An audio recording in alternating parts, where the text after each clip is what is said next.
Thank you, Brother Bill. Some in this room perhaps recall where they were the day President Kennedy or his brother or Martin Luther King were assassinated. All of us lived through the 9/11 attacks on the Pentagon and the World Trade Towers. National and world tragedies are etched into our hearts. Last December 14th is a day that made us shudder as the world watched the tragedy unfold in what has been described as the idyllic town of Newtown, Connecticut, when a lone gunman killed 20 children and 6 staff members at Sandy Hook Elementary School.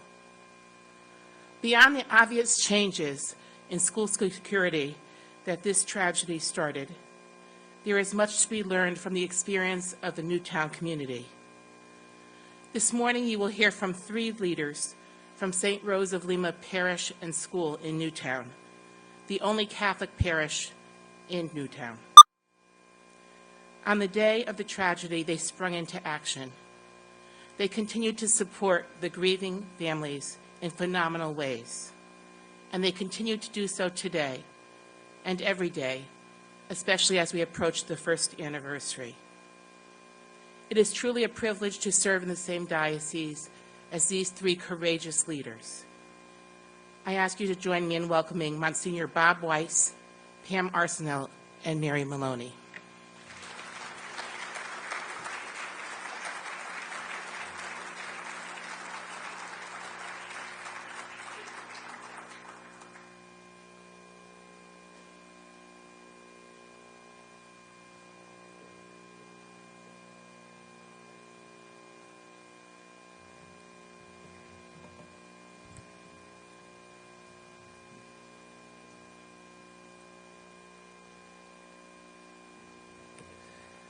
We want to thank you for inviting us. This is not our usual venue, so please be patient with us. It's still a very emotional experience for us, and we really haven't been together ever to present this topic to anyone, so we figure this is a safe group, and we thank you for that. I also want to thank you for the support that we receive from Catholic schools throughout the United States, and in fact the world. The overwhelming amount of support that came to us. You know, there were the boxes of prayer chains, absolutely incredible long prayer chains. There were choir recordings. Schools hosted dress-down days to try to help out the families. We had high schools doing all kinds of sports events for the victims. We received hundreds of thousands of cards and letters from children from all across America. We had high school retreats dedicated to our children, and certainly we had T-shirts and sweatshirts sent to us in abundance. It's a wonderful reminder that we as Catholics are a universal church, and that when crisis comes, we stand together, and we stand strong, and we stand proud. And I truly believe the faith community emerged in a very positive image to this experience in a community like ours, and we thank you for being part of that faith and that support. We have distributed a great deal of the money that we received to the most impacted families and to our community organizations, and we have retained some of the money which we hope we will be able to use for future needs. Shortly after this event took place, the 7th grader committed suicide, and in his note he said, "I can't live in a world that has this much evil." And so we know that the impact of this event in our community and throughout the world is something that's going to continue for many, many years to come. You know, I want to also just say that, we happen to be the people the Lord chose for this. I truly believe that every priest, every principal, and every director of religious education would step forward as we did, because that's what we're called to be. We're called to be there for people in the times that we can celebrate and in the times of crisis. And all you can do is put it in the hands of God and pray that He gives you the wisdom and the hope that you need to go forward. That was an extraordinarily beautiful day in midwinter. The day before, I had taken our 8th grade to New York for their annual Christmas trip. We had gone to St. Patrick's, to Radio City. We had lunch. We had skating in Central Park. They had time to shop, and we came home. And all the way home, as soon as the train emptied, we allowed them to start singing, and singing they did, all 48 of them. Didn't make any sense what they were singing. I never heard of half the songs they were singing, but they assured me they were contemporary Christmas carols.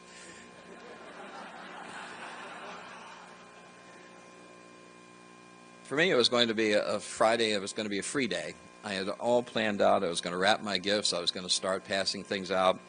And all of a sudden, a call came in that the schools were on lockdown, that there had been a random shooting in our town. And the rumors were really, really flying. No one knew exactly what was happening except that something was happening. Our students were at their weekly Friday morning Mass. And so I ran immediately over to church when communion had just finished to interrupt the Mass and to try to figure out what to do. Do we keep the children in church? Do we bring them back to school and put them on lockdown?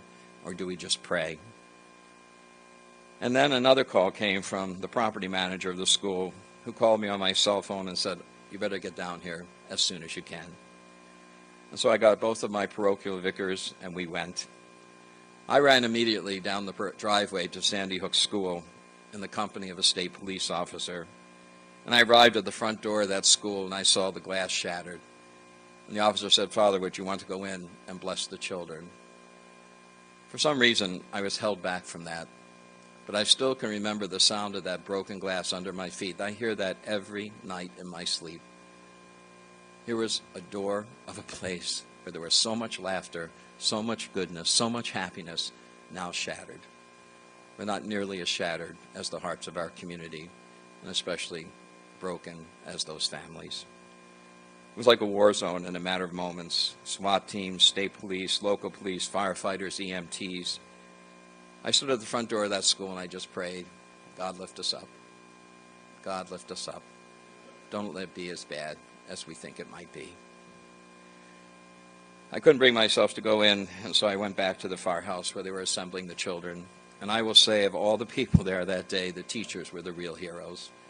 To watch these teachers who no longer had their administrative staff to guide them, one by one, they brought their children to order. They tried to line them up so they could be taken home by their parents. I had one little girl who had her index finger stuck in the back of the belt loop of my pants. I heard my voice coming from every direction. You know, in Newtown, about half the population are Roman Catholic. And so I'm a familiar person to many of these children. And so being able to get them in line so their names could be called, so their parents could take them, they were conflicted. They weren't sure whether they wanted to go home with their parents or they wanted to stay there with their friends or protect their siblings from anything else that might be happening. And one by one they left. And as I looked up along the back wall, I saw the 20 parents. His children didn't respond, present. To me, their faces all looked the same. There was anguish. They were distraught. They didn't know what to expect. And when we realized that there were still rumors out there that some had run to the police station, some had been taken to the hospital, and 2 had been, that some were in the woods still running and hiding. Some were still locked in closets in the school. These 20 people were saying to themselves, "Where's my child? Let them be one of those." And so we took them into a back room. And one by one, their faces were very distinguishable. And I realized that 9 of them were parishioners of St. Rose and 1 teacher's husband. This was not an anonymous situation any longer. This was something that had a deep impact on us, our parish, and our community. And as the faces became more recognizable, Jen, Sandy, Jeff, and Scarlett, Neil, and Mike, we just waited. At noon, the head of the state police said to me, "Father, please don't leave. We're going to announce that there were no survivors." So I thought to myself, this is way beyond what I can do. And so we called in our staff, and we called in all the clergy of the community. And we sat for those families on a Friday from 12 to 3. Resembled that original Passion. And at 3 o'clock, our governor came in and made the announcement there were no survivors. You can imagine the anguish that happened in that room. The screaming, parents rolling on the floor, pounding their fist, not knowing what they were going to do, not knowing where to go from here. And one by one, we watched them leave, arms around each other, going home to a new place. We prayed with those people. We talked with those people. We hugged those people. We encouraged them. And I will say, in the midst of all of that, never once did anyone say to me, "Why did God do this? How could God let this happen?" Not once. What I heard was, this is evil. And evil has visited our land. And now we know its power. Because things like this don't happen in our community. We moved here because it's safe. It's the right place to raise children. And people were shocked how strong the faith community is in Newtown. I guess when you live in a small town, you realize that families move there because they want strong foundations for their children. And what better place to find a foundation than a church?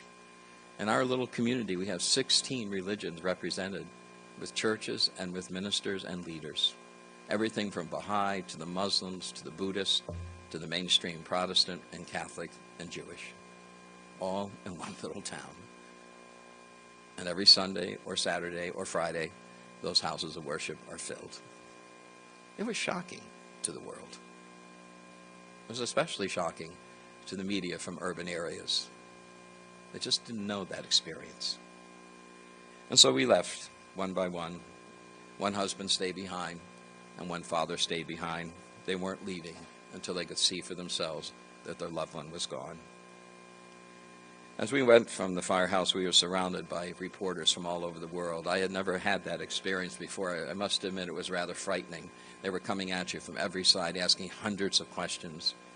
There were no answers at that point, because no one of us really knew what we had to do. And so we went back to the church to plan a vigil. What better thing to do than open the doors of every house of worship and gather your people together? People were looking for places to go, so they weren't alone. I got back to church at about 5:30. It was already filled, and our vigil wasn't scheduled till 7:30. When the time began for it to begin, I had received word that the governor is coming. Both United States senators would be there. Our representative from Congress and our local representatives all would be at that service. And I thought to myself, I don't know what I'm going to do. I don't know what I'm going to say. How do you portray this to a broken world? But I looked outside, and as many people as were inside, all the windows of the church were open, the doors were open, people were peering in. There were over 1,000 people gathered around our property. When they realized they couldn't get into the Mass or they couldn't hear the service, they started doing their own services. They were singing their own Christmas carols. They were lighting candles and praying the rosary. I think just about every tree on our property was filled with rosary beads before that night was over. People were coming together so they didn't have to be alone. They were coming together to do what we do best, pray and turn to God. I listened to the politicians speak, and they offered such compassion to us. It was like you really saw their true heart for a change, because they're so against so many of the things that we stand for as a church. They're here that night in unity with us, with their hearts. At the homily time, I can only say one thing. I could say this day was all about love. It was about the best of love. When I saw families who shared that anguish, hugging each other, encouraging each other, when I saw neighbors who never even met each other coming together, when I saw people of all traditions and religions sitting in our church, holding on to a hope that for many seemed gone. It was love at its best. It's the love that the cross of Jesus Christ calls us to when we go through suffering and anguish and pain. And pretty soon the mantra of our community became that light overcomes darkness. And if you had seen our town, we didn't need the stars that night. There were millions of candles lit everywhere. Luminaria appeared everywhere. There was so much light in that town. People thought maybe we should unplug our Christmas lights. No.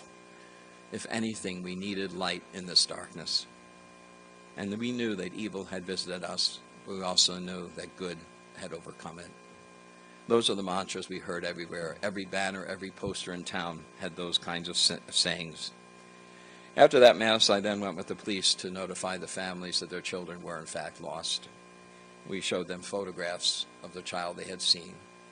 You have to remember, some of these children had as many as 13 bullets in them. It was just ravaged. And we give so much credit to the funeral directors and plastic surgeons of our state who were able to try to make these children presentable to their parents the first time they had to see them. Sometimes we forget about the work those people have to do. They were heroes as well that day. The next day was a flurry of interviews and decision-making. Our phone rang 24/7. Over 1,700 emails came in just that one day, Saturday, from all over the world, asking questions, wondering what we could do. We had our usual weekend schedule until 12 o'clock when a call came into the rectory that said, "I'm Adam's best friend. I'm coming to your church to finish what he started. You were his next target." And once again, I had to go to church and stop Mass.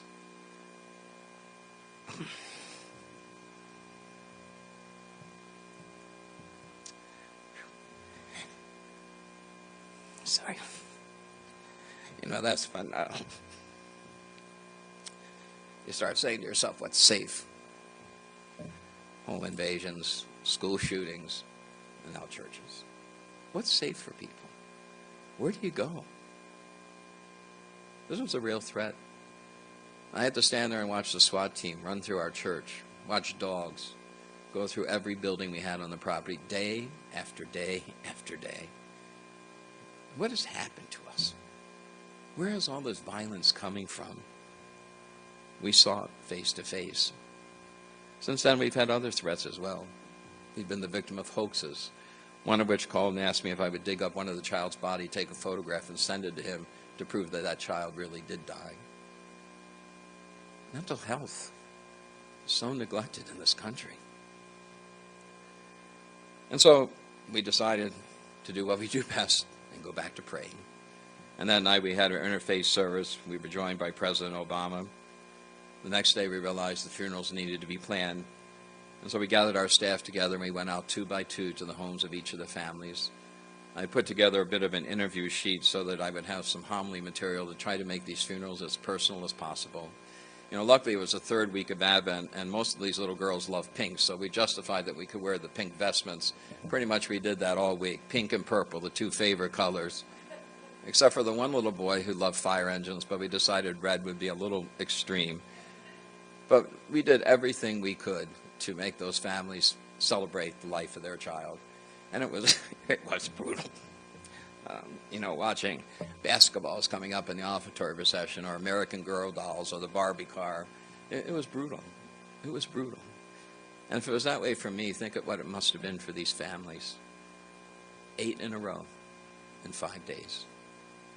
We hosted many of their wakes because our funeral home in Newtown is very small, and there were thousands of people at each of these services. It was amazing what happened, and how it all worked out. It was all done on computer, actually, figuring out how we could get everybody in and everybody out on time. People just pulled together for us. It was incredible. When you saw over 1,000 firefighters from all over the country just show up to line the street for one little boy. Or you saw balloon launches taking place all throughout the town. It was incredible. The community rallied. You know, I guess just some concluding points for me is that, first of all, don't ever think it can't happen here. It can happen anywhere. And we can try to protect ourselves as much as we want, but if it's going to happen, it's going to happen. We're trying to focus on delaying it from being worse. But it's a horrible thought to think that way, isn't it? It can happen anywhere. It was clear, however, that for all of us that this was evil. It was not the hand of God. Our town's mantra again became, light is much stronger than darkness.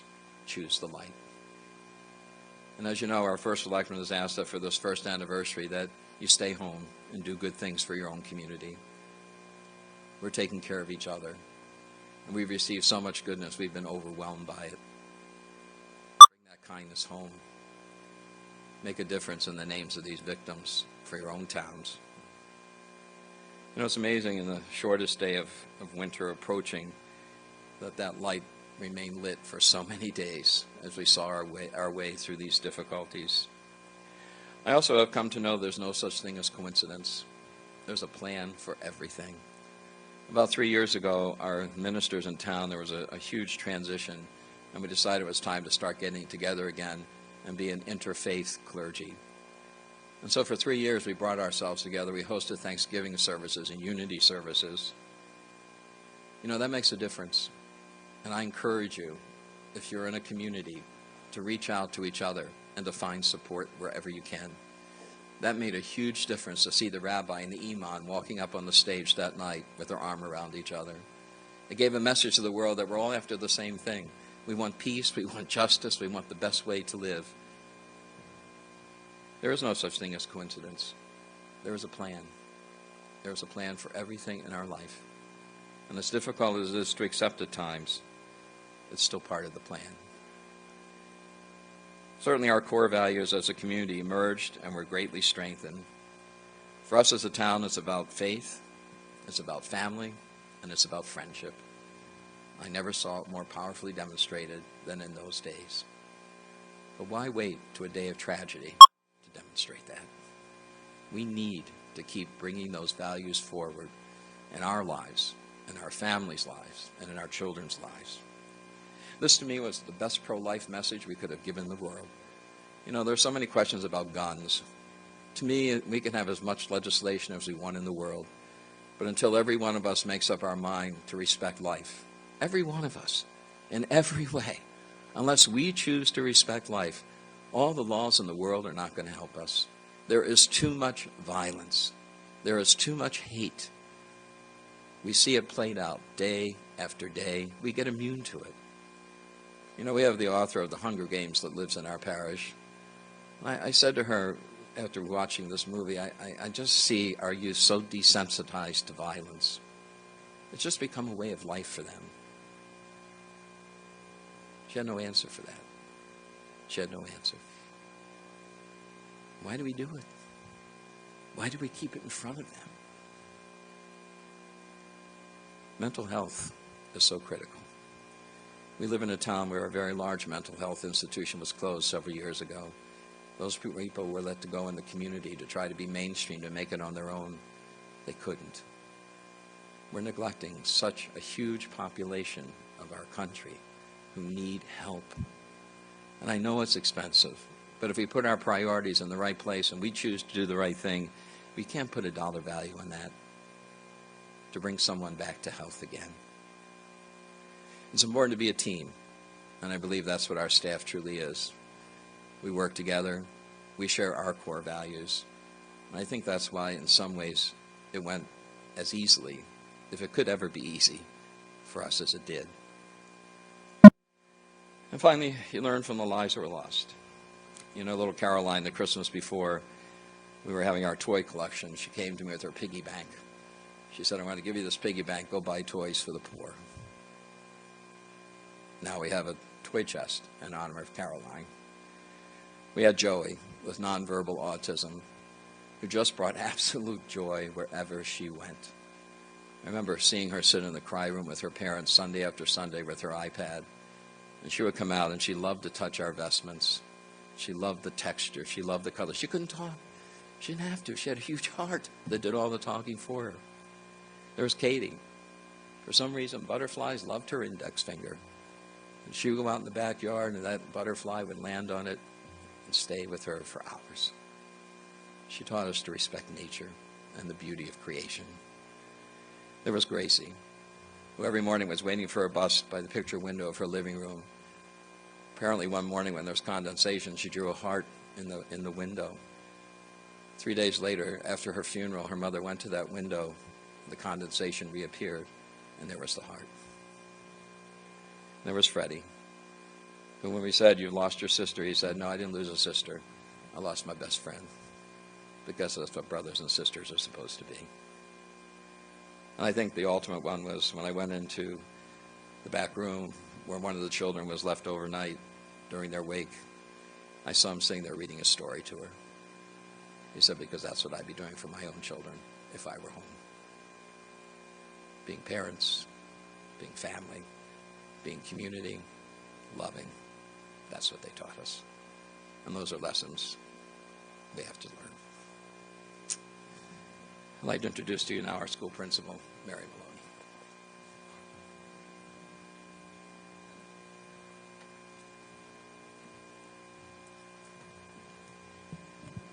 Good morning. Thank you for inviting us to be here. I will share a little bit of what we went through as a school. As Monsignor said, we started off in the church. It was a regular Friday. Unfortunately, I'm not as good at this as Monsignor, so I'm going to go ahead and read what I wrote. Indelible, unfading, ineradicable imprints. A day that was to begin with the happy occasion of our weekly 9 a.m. Friday Mass, and a student that week being baptized into the Catholic faith. It was soon to be a day that our students in the world would never forget. A grade 4 teacher came to the school from the school to the church. She was quickly followed by Monsignor.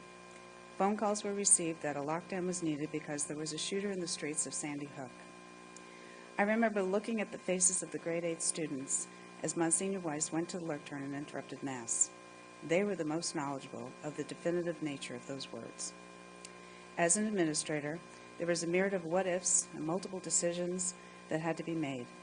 Pam Arsenal went to the lectern and asked the students to begin saying the rosary out loud. News reports on cell phones came to me from parents in the church. There was a shooting at Sandy Hook School with a second shooter on the loose. The helicopters, the police, and the emergency vehicle sounds outside the church were deafening and totally incomprehensible. Monsignor opted to have the baptism. The family was pleased.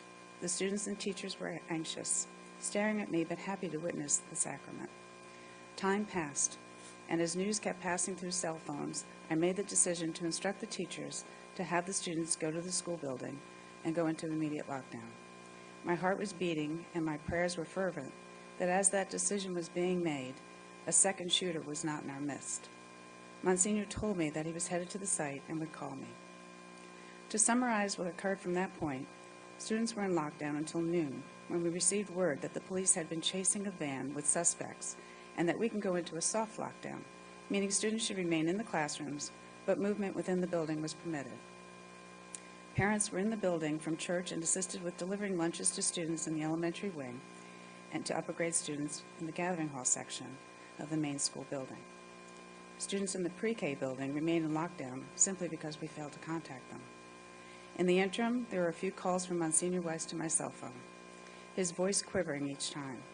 I was learning about the horrific stages of what he was experiencing. I will never forget the one call when he said, "Mary, the police said that they have never seen such carnage. The gurneys are leaving because there is no one to take on them. Our children are in there." There was nothing to do but cry. The gravity of the whole event was doubled when I realized that my phone had more than one text message and missed phone calls from my husband, son, and daughter. They were all out of town and heard involving events on the news, but the name of the school was not mentioned. I remember sending a text to my husband saying all was okay, can't talk. Somewhere in between the scaffolding of information, a text was sent to one of my senior teachers. She said that the Lanza boy was the shooter of not only 20 children, but some of my public school colleagues were injured and killed. My heart dropped. Adam was a student at St. Rose for a short period of time. A parent who was at the crime scene came by and told me additional unbelievable information.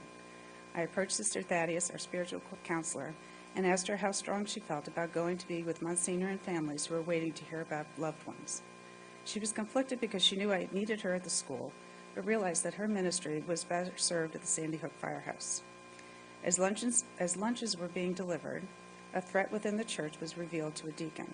A man told another woman in the church that St. Rose School was next. We went into immediate lockdown once the parish secretary called us. Police arrived and protected the exterior of the school. Under police direction and protection at all the doors, which was totally unbelievable, around 2 p.m., we began to allow students to begin packing to go home. During that time, the superintendent agreed to allow us to close the school for the following week. The decision was based on the fact that there was already media everywhere on our campus and in town, and that there would be more than one funeral a day held at our church. Within less than 30 minutes of that conversation, a phone call was received stating that our kindergarten classroom was being threatened. Police stormed the building with firearms, students were screaming, and we were once again in full lockdown. Students were able to leave the school with police escort to the school buses after 4 p.m. and to their parents' cars. Once they left, I walked around to teacher classrooms and encouraged all to leave. Teacher faces, body language, and emotions continue to be embedded in my thoughts. I remember finding myself not being able to say anything but thank you when they left the building. Sorry. As the building lay empty, my heart and my body was entrenched with the horrific events of the day. Children, teachers, staff, and parents expressing emotions that were parallel to being in a country that was under siege, under attack.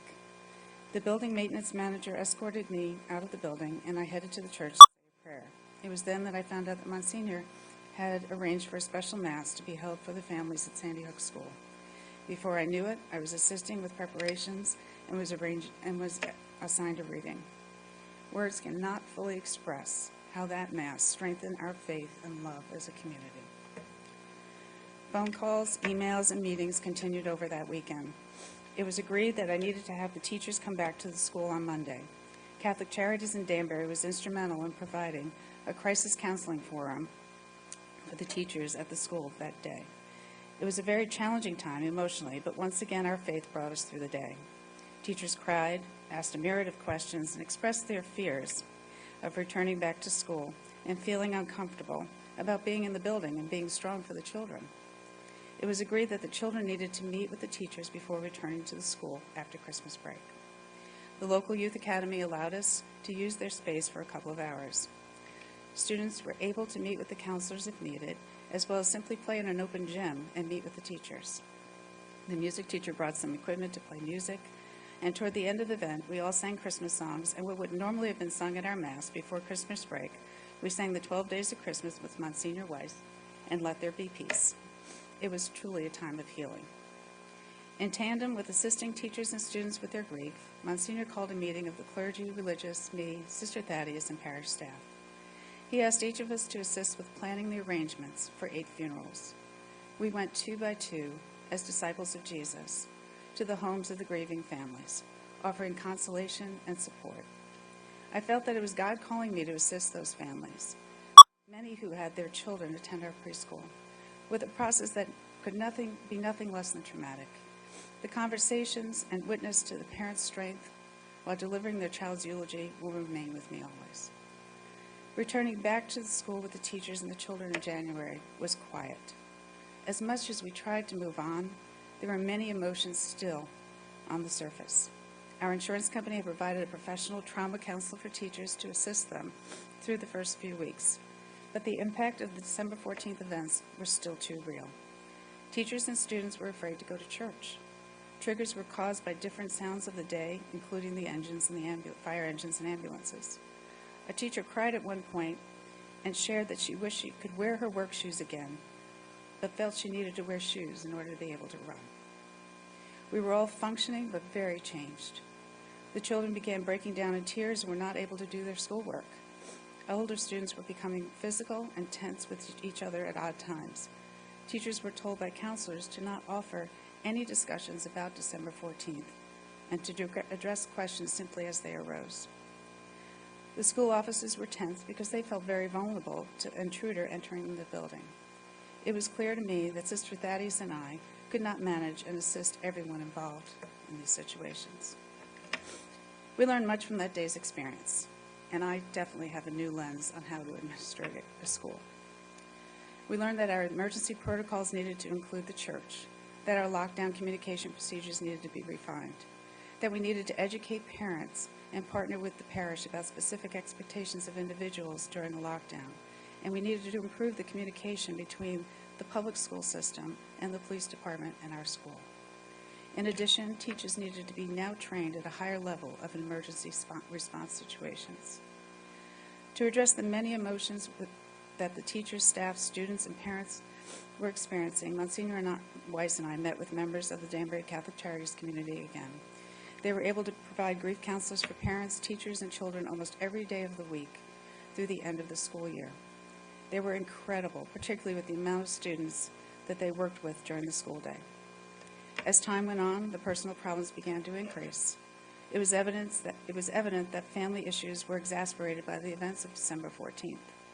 During the spring months, parents were separating, divorces were on the rise, families were making plans to move from Newtown, and students were experiencing extreme high anxiety. In addition, some very important decisions about improving the facilities and becoming more knowledgeable about security and security protocols were important. Among the many kind teddy bears, letters, origami piece cranes, and books that we were receiving, somewhere in the middle of a pile, a donation of $75,000 was made to the school. Based on meetings with the Newtown Police and serving on the newly found Newtown Security Committee, in conjunction with Monsignor, we made decisions to upgrade as well as purchase a new security system, install a fence, and more that I hope you understand that I can't share with you openly. Through a grant from Newtown, we were able to install a double entry to our main school building.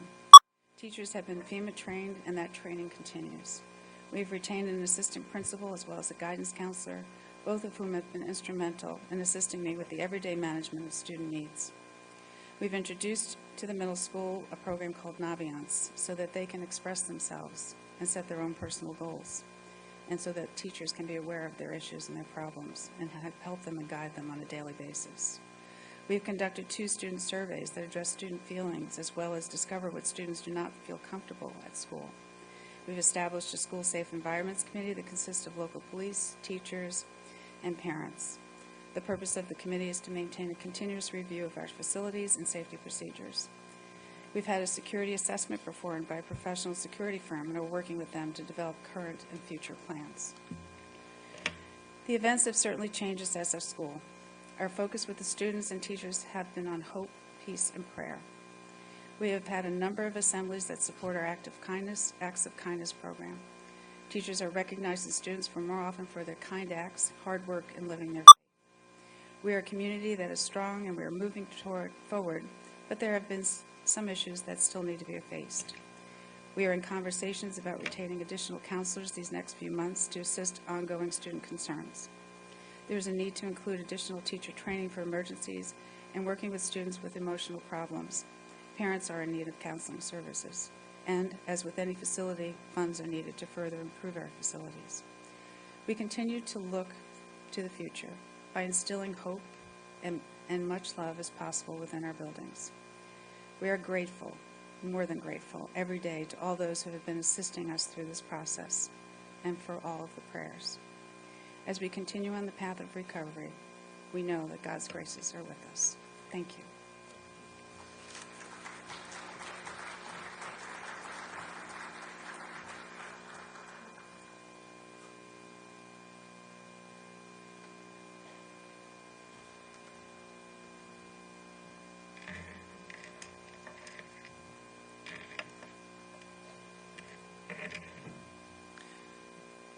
Good morning.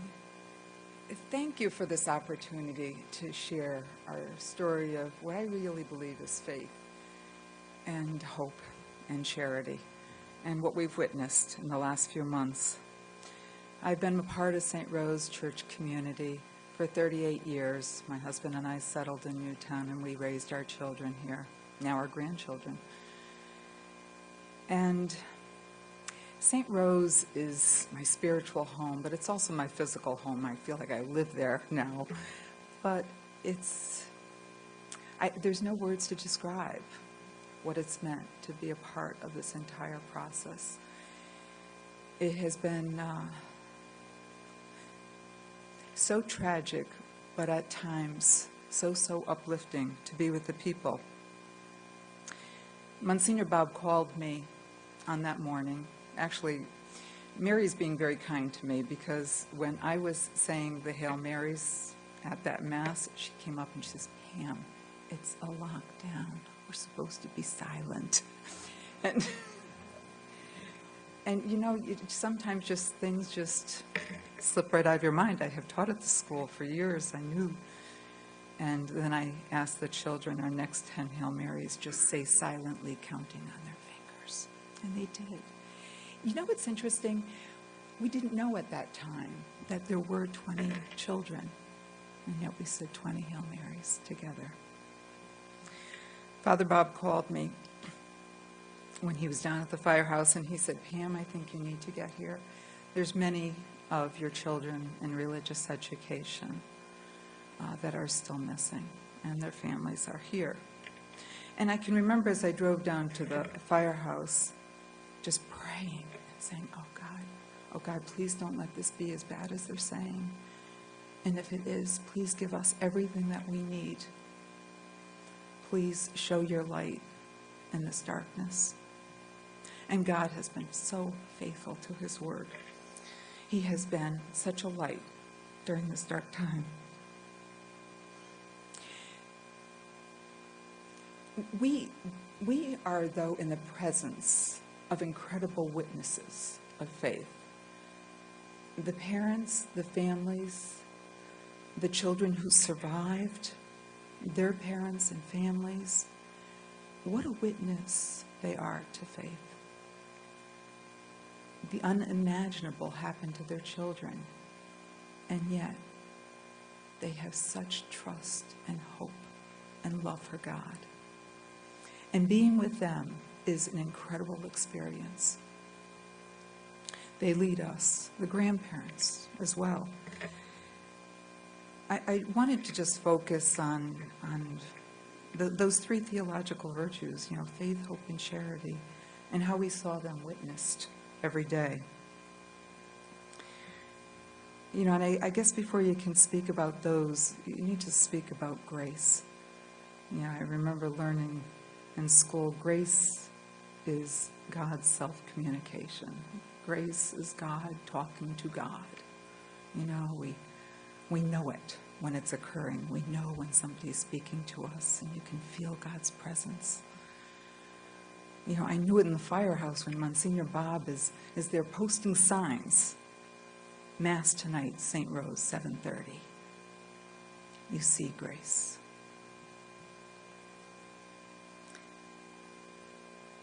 As Monsignor and Mary said, we were asked to go out to the families to meet with them and to plan their children's funerals.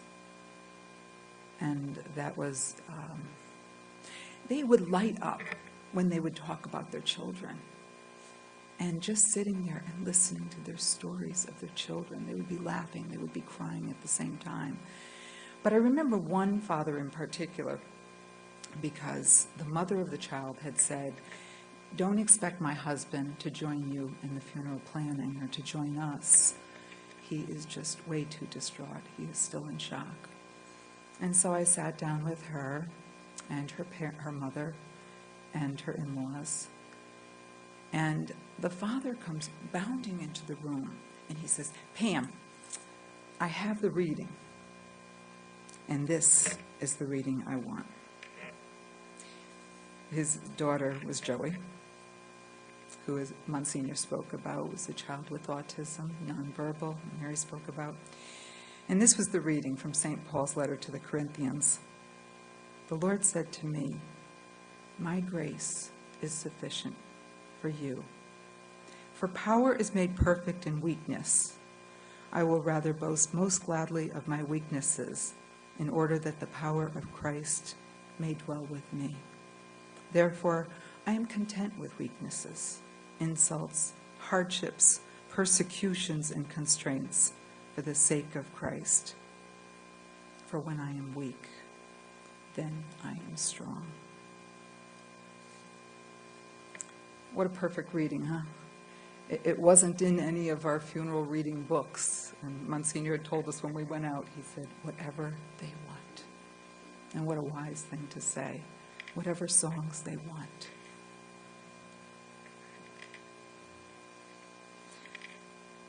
We experience grace, moment by moment. God communicating with us. God communicating with the families. I remember out of the 8 funerals that we had at St. Rose, of the children, 7 of the parents, 7 of the sets of parents, gave a eulogy, the words of remembrance. Yeah, I see you shaking your head. Isn't that unbelievable? That's grace. They said, "We want to speak about our child." And I saw Grace. I remember one of the mothers, it was during communion time, and I looked over at her, and she is sobbing in her own mother's lap. Shortly thereafter, Monsignor called them up, she and her husband, to speak. And she just straightened herself up, and she spoke. It was knowing that God was just working within her that gave her the strength, and her husband the strength, to talk about their child. And they had us laughing and crying in the same sentence, telling the stories of their children's short lives. So the first virtue, theological virtue of faith. In the firehouse when I arrived, I noticed Jenny. Jenny was one of our first grade catechists. And she was alone. Her husband had been traveling. And so I went over to her, and we decided to say 2 decades of the Rosary, quietly in the corner of the firehouse.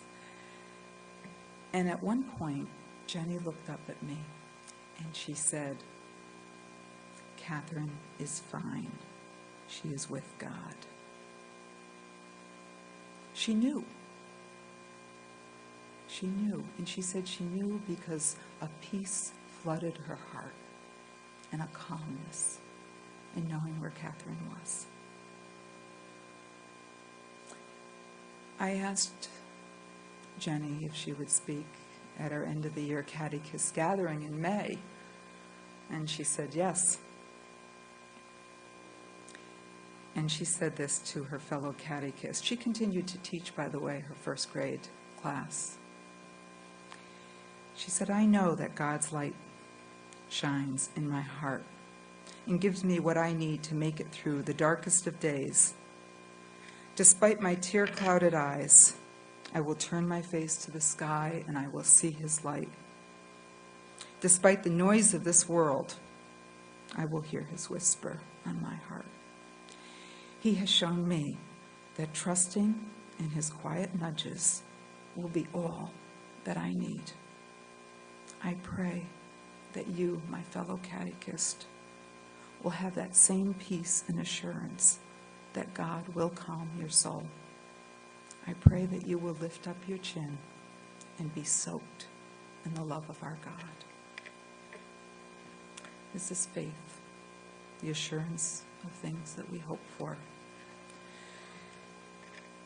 Shortly after the tragedy, we called all the catechists together. We called all the parents together, the parents of all the children in religious ed, because we knew there were many fears. There were fears about safety, and we established a security team and retired police officers that were there for every session of religious education at every door. And it gave the parents what they needed. It gave them comfort. But we also wanted to share with them, what does our faith tell us about tragedies like this? And so we had sessions for all the catechists and the parents, and we called it Grieving as a Believer. You know, it's different, isn't it? When you grieve and you believe, and you hope, and you choose love. The parents of 3 of the victims chose to speak at these sessions, and they spoke of their witness to God's love for them. I remember one of the parents saying, "You know, I just have not been the best of Catholics. I put God on the back burner, and what a relief to know that I wasn't on God's back burner. He embraced me." Another story of faith. This was from a young child, the sister of one of the victims, Sophia. Sophia was the sister of Joey. Was the sister of Joey. And Joey was nonverbal. And she said, "Mrs. Arsenault, I have it all figured out. I know why my sister had to go back to God sooner than Grandma and Grandpa," and she pointed to her grandparents. Like, they're almost 80, Mrs. Arsenault. They're not back to God yet.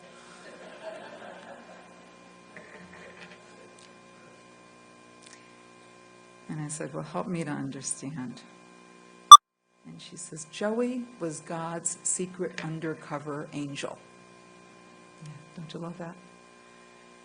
She said she couldn't talk because she would have blown her cover. And God needed the information back sooner than when Joey was 80. I know. Out of the mouths of babe, that's faith.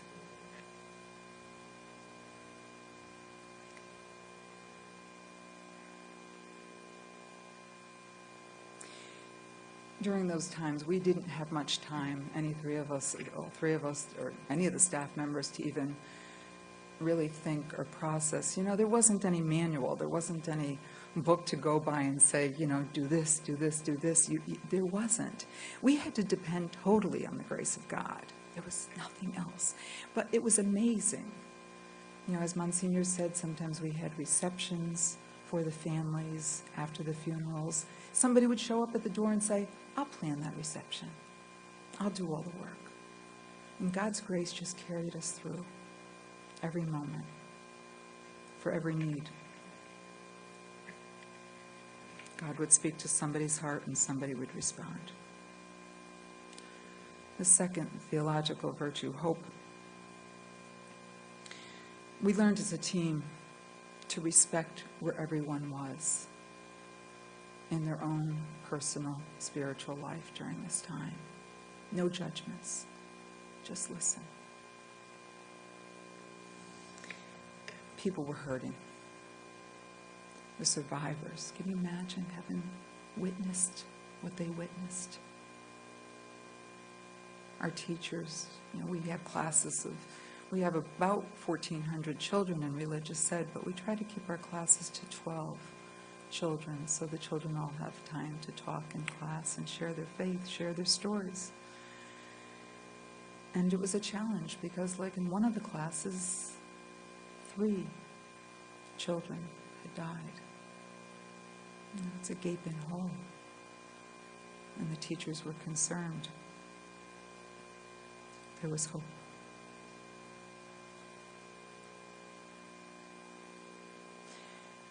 We heard so many stories of hope. Just a few weeks ago, one of the mothers of one of the victims, she came in. It was her birthday. And she said, Pam, every time there's a holiday, every time there's a birthday, every time there is anything, you wake up in the morning and there's just this hole. And you wake up sad. And she says, and I woke up on my birthday feeling so sad. And she says, and I went outside and I just looked up. And she says, and I can't even tell you what I saw. But all I knew was that my son was with me. And I kept kind of pressuring because I wanted to know what she saw. And I says, what did you see? Can you describe it? And she tried to find words, but it was very obvious that this was something mystical, that this was something that you couldn't put words on. And she just said, I can't describe it, but I knew he was with me, and I'm filled with joy. And this is the best Christmas birthday present I could have ever received. To know my son is spiritually with me. And the hope, again that hope, that I will be physically present with my son someday. St. John Chrysostom in the 5th century wrote about this mystery. He said, those whom we love and lose are no longer where they were before. They are now wherever we are. And I'm sure if you have lost people in your lives, you know that presence there with us. Another witness of hope, a child who survived the tragedy. She and her mom came into the office and she said, I have some things I'm wondering about Jesus. And she started to talk about her hopes. And I said, Sarah, could you write them down so we can share these with other parents and with the teachers? And this is what she wrote. Dear Jesus, I feel that the children and the teachers from Sandy Hook School are now up in heaven. They are with you and they are happy and they are safe because you're taking good care of them. I feel sad that they may be missing their mommies and their daddies, but I feel your power in letting me know that they're comfortable with you. The children are also having fun in heaven. They're playing sports, soccer, playing with lots of stuffed animals. Mary, Joseph, and Jesus are taking really good care of each of them. They're having their first Christmas with you. And I hope the children and the teachers meet their parents up in heaven someday. And I hope, again, that word hope, hope. I hope that I will meet my friends in heaven someday so that I can play soccer with them again. I love you, and I miss my friends very much. Love, Sarah. We did. She made drawings on it, and we shared that with the families. She was a witness to hope. We shared that hope out of the mouths of babes. Hope. And charity, finally. There were two aspects of charity. One was the unbelievable outpouring from the world, from you. We felt every prayer. We knew that you were praying for us. The first day, there were about 600 emails, and I knew I was feeling so overwhelmed already. I said, I can't even look at these. However, I opened one. I believe it was the one God wanted me to open. It was from a priest in Ireland, and he wrote, "While your community is sleeping in Ireland, we are awake. Our prayers got you all covered." Isn't that great? And we slept peacefully, knowing his prayers had us all covered.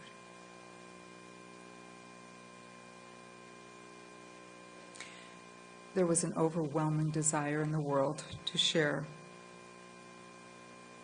with us because they knew we were hurting. And there was a connectedness that I can't even describe. I feel so connected to all of you. The offerings remain too numerous. You know, a 7-foot marble statue from out in the Midwest. I'm not sure when it's coming, Monsignor. I'll let you know. Many, many stuffed animals. Therapy dogs. Many therapy dogs. Therapy donkeys, too. Did you ever know that existed? Talking Bibles. Giant Mary and Jesus dolls. I mean, they were big. I tried to stuff it in my suitcase to show you. But they were about this big, and they were called pillow pets, you know, Jesus, the Lamb of God. And they were soft. We handed them out at First Communions. One to every child. The girls got Mary, and the boys received Jesus. And it was amazing what happened. The woman who had donated them from Louisiana, she flew up for one of the First Communions. And I heard lots of stories about these Jesus and Mary dolls and received many, many emails from parents with pictures of their child sleeping peacefully with Jesus, their arms wrapped around Jesus. You know, just that physical sign that a child needs, huh? But the interesting part of this was the children started to bring them to their sleepover parties. Now, you know, not every sleepover party is all Catholic children. And so there became this desire for Jesus and Mary dolls. And in our office, people would be coming in saying, I'm not Catholic, but could I have Mary?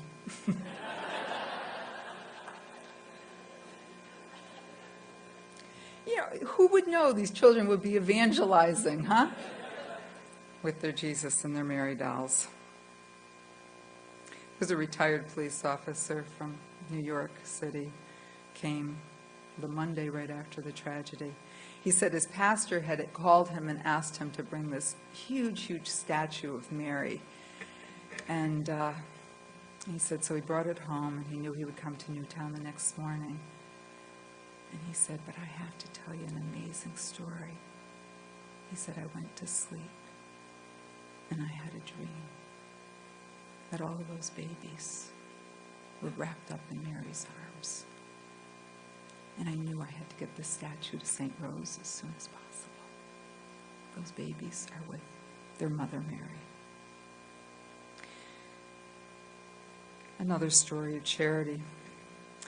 Sister Mary Foley from New Jersey. She had a therapy dog, Luke,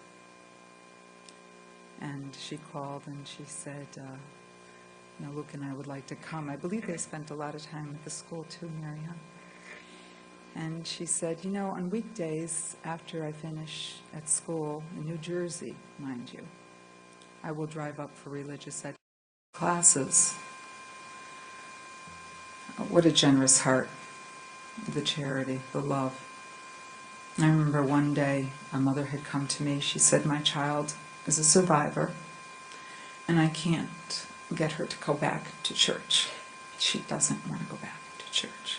The last time she was in church was for her friend's funeral.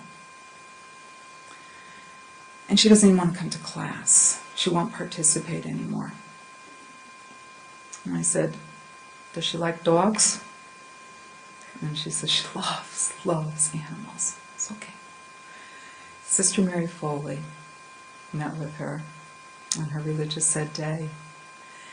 And the little girl leaned down and she's petting Luke. And Sister, in her wisdom, says, Luke's never been here to your church. Would you mind showing Luke your church?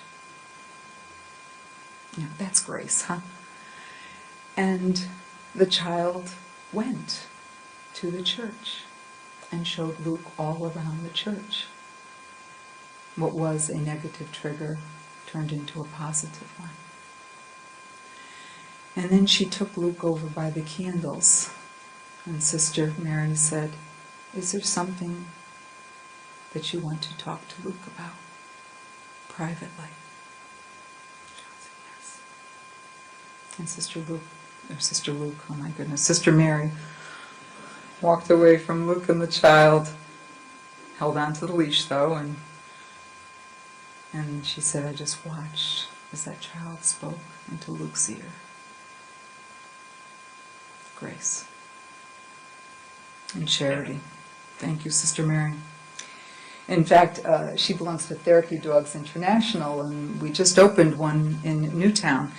And it was interesting, the person who opened it, she said, we hope that we can be of help to another community someday for all the love that we received from everyone else in the world. We also learned a valuable lesson, like all of us on the staff, in accepting others' desire to help. We couldn't do it all. There's just no way. And being able to delegate, and sometimes we can be, well, at least I can be, controlling, and to be able to say, you know what, let's hand over this project, and this project. And people were coming forward and saying, I'll do that, I'll handle that, I'll do that. And just what a relief to have so many people willing to help. I'm a grandmother of 4 and expecting 2 more. And I remember having such strong feelings in my heart for the grandparents. And Healing Hearts, which is a grief counseling group in Danbury, they said, we'll help you with that. Meeting with the grandparents. We're grief counselors, that's what we do. And every other month, the grandparents of the victims come and gather and share their stories of faith and hope. They cry together and they laugh together. They're grieving twice. They're grieving for their grandchild, but they're also grieving for the relationship that they had with their child that is forever changed. Secondly, and lastly, the charity that we are receiving from the families themselves. Right after this tragedy, not right after, it was a few months later, one of the survivors in one of the classrooms, his house burned down. And he was a child that was having difficult times too. And his little dog died in the fire. And it was very, very close to my home where the fire was, and I remember calling Monsignor and saying, you're not going to believe this. And you had just had surgery not that long ago, and I'm so worried because I see the road is all the fire hoses, and I have these visions of Monsignor trying to get down there because they closed the road, and he came down there, and it was very apparent that they were going to need help Monsignor took up a collection in the church for them. But you know, the first people in my door with bags of clothes were the victims' families.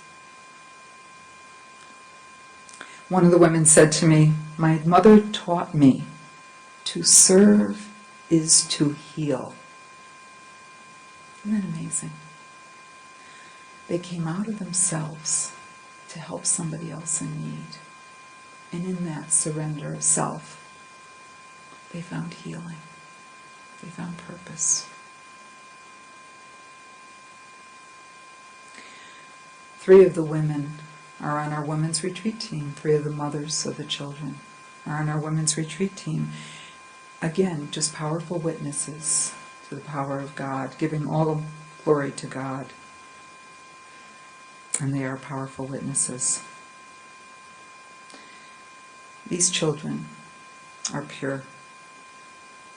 They're here with us now. They're here with us in this room, mystically present in this communion of saints. And they're speaking to you, they're speaking to me every day and telling us to bring our faith to those around us, bring their hope to those that we see that are in pain, and showing love to the children, to the teachers who you serve.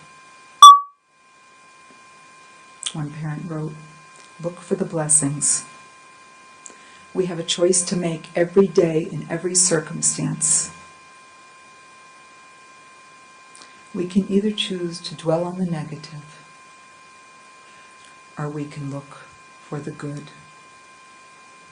I choose the goodness. I choose to love." May God bless all of you in your ministry, and again, our gratitude to you.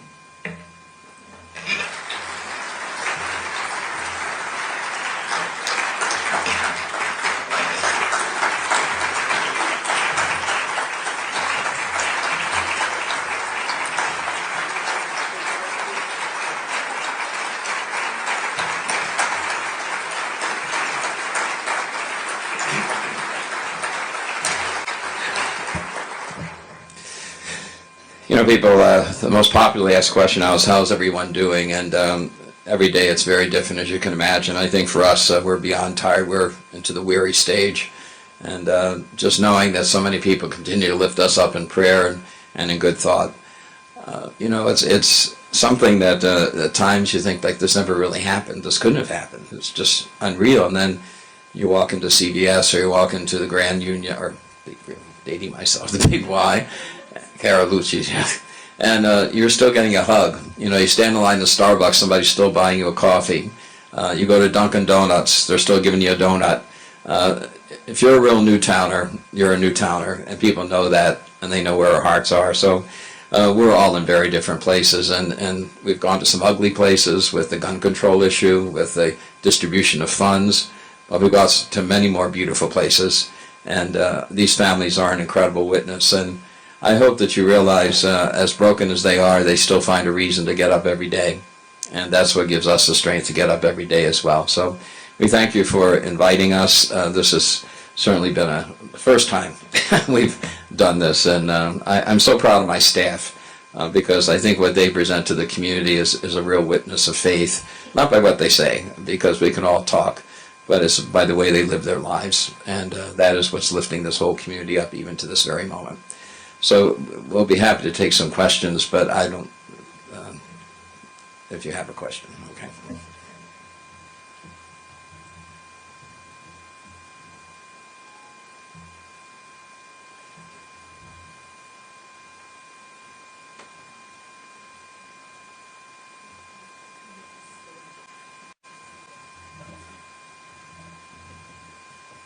Would anybody have a question or not? Yes.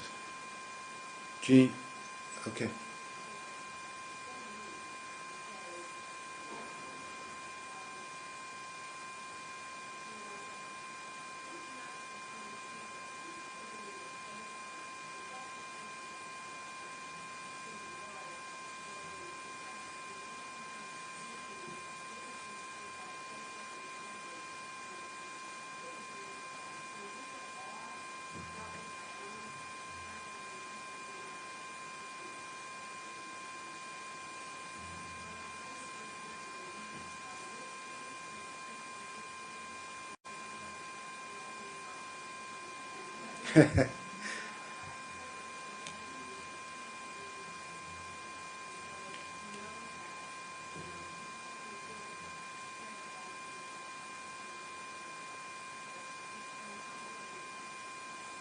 Thank you.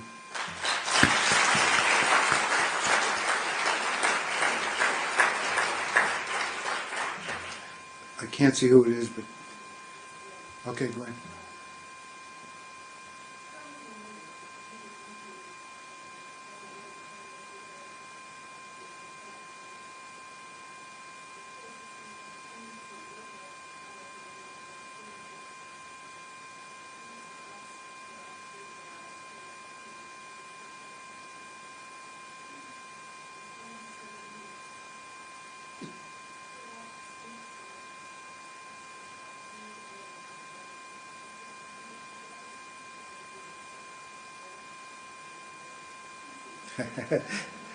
Thank you, Glenn.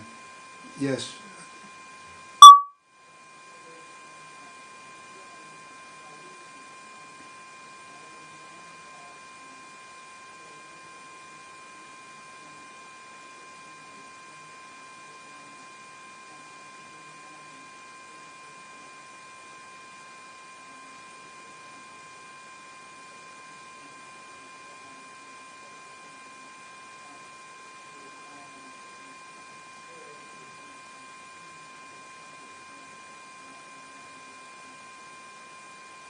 Thank you, Glenn. It's just hard to see. Okay. Two things. One, Pam was telling me that at the convention in Pittsburgh,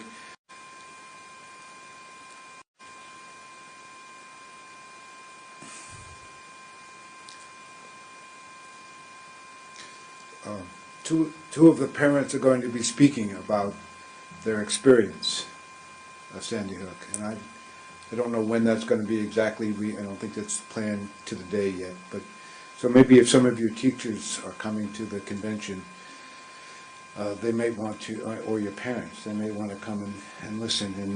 And you can imagine the incredible witness that not only have these three people been, but that these parents have been for them and for their community.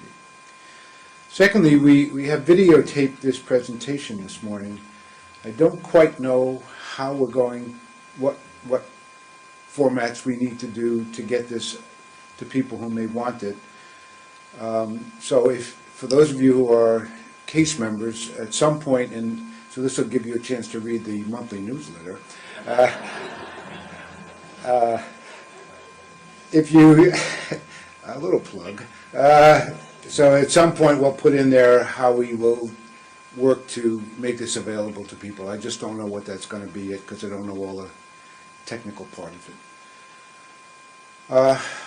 I think I need to say no more, but thank you, all three of you, Pam, Mary, Bob. It's just, thank you is probably enough. And God bless you.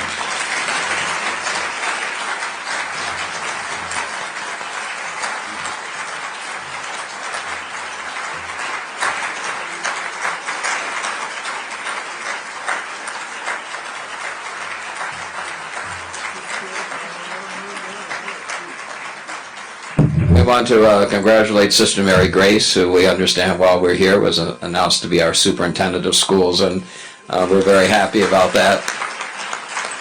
I do want to let you know that parishes do depend on the diocese for leadership and direction. We were a diocese without a bishop during this time, and our senior staff really stepped up to be a tremendous support for us, and Sister Mary Grace certainly among them. So just know how important it is to have that communication and openness with each other so that you can just walk right into the situation and make things happen. And we know it firsthand. So, Sister, congratulations and condolences. Now, Sister told me that prior to us coming here, they wondered who we were and if we were any good. And we weren't sure how to answer that question. But But I hope that in some way, if we can ever be assistance to you, we certainly are now claiming to be experts in tragedy, but we'll be more than happy to do what we can to support you if you've supported us. So enjoy the rest of the conference.